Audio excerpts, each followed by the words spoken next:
Now, the landscape of Namibian entertainment and music has seen considerable evolution since independence. Now, joining us is Franklin Shitaleni, a poet and musician, to explore these transitions. His insights promise to enhance our understanding of how the music and entertainment industry has developed in the aftermath of Namibia's independence. Good evening, Franklin, and welcome to the Daily Roundup. Good evening. All right, well, talk to us about the evolution of art as a medium for expression in the country since 34 years ago. I think I would definitely say that it is matriculated in that because the world has become a one village, Namibian music has become a bit more accessible even to the international village. I mean, you're taking a look at a time where we went from tapes to vinyls to CDs to USBs, and now we obviously are dealing with online. But I think what has happened over the years is that the Namibian landscape, as far as music and art in general, we've been able to sort of adopt either to the new sound or to the manner of doing things. I dare say perhaps the decline might have been, the disadvantage might have been that it affected live music in a sense, but as far as recognition of art is concerned, I think we've done considerably a better job. There's still obviously much more work to be done, but as far as the integration of art and its necessity across all other industry, I think that has been fairly recognized over 34 years. All right. Now, talk to us the role that you as an individual, as an artist, has actually played in shaping the cultural identity of Namibia past independence. Yeah. One of the privileges is that you, as a creative, one of the things that, especially if you're a true creative by virtue and by virtue of your soul, one of the things that I've come to understand as a creative is that we lead the vanguard into the unknown. It's the beauty of art. You know, there's a very famous saying that, you know, you let everybody else write the laws of a nation, but I will write the music, or I'll write the art of a nation. This idea here is that its impact, and what I've been able to do as a privilege really is, and especially from a space of poetry, I've started to realize that it becomes my sole responsibility to celebrate who we are, diverse as we are as a people, to celebrate our cultures, and I've been able to infuse those in my poetry. Ironically, also, those pieces of artwork have also been the most popular one, even on the international market, such that when I do get invites, I get invites on the grounds of the pieces that speak of who we are. And I think it is incumbent upon every creative locally that, yes, while we are fascinated by new sounds and we are fascinated by new language, I think it is important to understand that nobody is going to tell the Namibian story in a much more effective way than the Namibian, right? We are enthralled by Afropop and its language and its music, but these are people that are very imbued in their cultures. And I think it is high time that as Namibian creatives, we start telling those Namibian stories, because that's our responsibility. Of course, there's greater artists and great creatives that have done that effectively.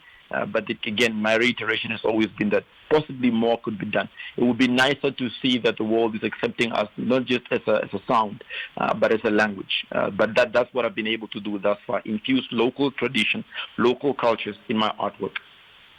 All right. Now, in what ways do you think music can serve as a tool for social change and unity in the post-independence era? I was privileged to go to an event about a week or two ago. It was a One Economy event, and Tekla, previously known as Tequila, was there, and she did a song with Swart Buster and I think Mo, and this song is called Reach Out and Speak Up, I think, and it was, you see, that was the highlight of that event, that song. That 3 minutes and 30-second song was possibly the biggest highlight of an event that spent over 2 hours. Of course, every other speaker was great, but something about music and something about when it carries a very specific message, I think that musicians stand in a place of influence. They stand in a place of change. Young people are most likely to listen to a creative than they are to anybody else primarily. And so I think how we are able to find a proper balance is that there must be an equal representation of social issues that are infused in music, such that it's not just something you can dance to. Of course, you need to dance to, but It is something that you can sit by yourself and listen to. There's a young lady called Mo, and she's got a song called "Are You Okay?" I mean, this is a song that is on an Afro pop beat. The music video is absolutely great, but it's a song that speaks to mental wellness, you see. And so I'm starting to realize that now creatives are starting to take their position to be the social justice warriors that we need, because clearly we are influenced by what they say. These are the people that set trends. These are the people that pack stadiums simply off of the fact that they are creatives. And again, there's more to be done, but those that have taken up that emblem of responsibility, that emblem of corporate social responsibility, in that they are speaking to social issues, I think that's a good direction. That they are not just blanketing one issue, but what they are doing is they are being very specific to issues that affect Namibian people, more so young people. All right. Now, how do you navigate the balance between preserving traditional Namibian music styles and embracing that is contemporary influences in your artwork? Well, you see, there's three types of artists that I found. There's three types of creatives. There is the one that is genuinely just passionate. So that's a person who does not do it for lucrative means at all. If I dare use an example, say for the genre of hip hop, there's many tributaries under hip hop, for example. So you find that the most passionate people would possibly be very much, you know, into things like boom bap, graffiti, and beat boying. This is old-fashioned type of hip hop. Now, what I've seen happen over the years is that while of course we are affected by new sound, I've had the privilege of seeing guys like the L's. I've seen people like Arthur, for example, the Yesterdays. What they've been able to do is infuse and what we call sampling. They've been able to sample traditional music into a modern manner. The late Cannibal, God rest his soul, was very phenomenal. Cannibal was like the Kanye West of Namibia, in that he found a way to sample traditional Namibian music and modernize it, whether it's Patikwela, whether it's Manginashima, whether it's Ernachimu's music, or whether he found a way to sample the Ugly Creatures, the Jackson Kauyowas. And so what he was able to do is bridge, sort of close the gap between the old generation and the new one. The music is still acceptable to the new market, but it carries with it this traditional element. And I think if we are able to take that example, it will absolutely be great. All right. Now, Franklin, how do you think poetry contributes to preserving and passing down Namibian cultural heritage to future generations?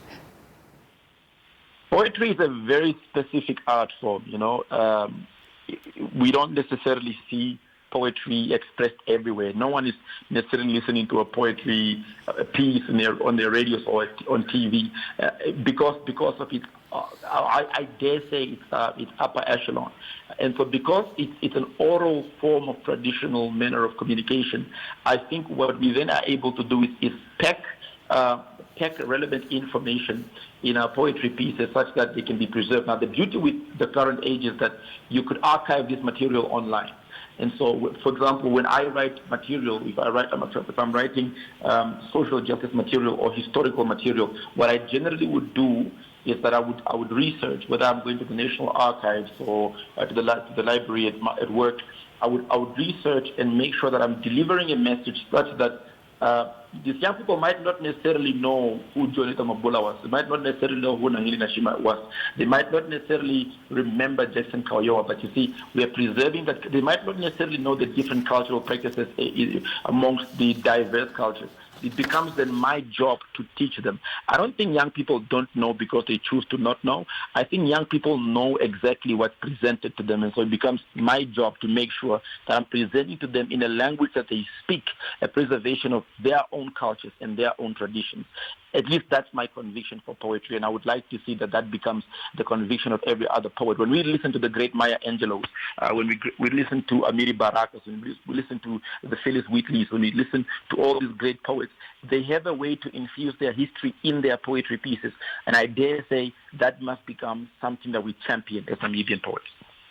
All right. Any final remarks before we let you go?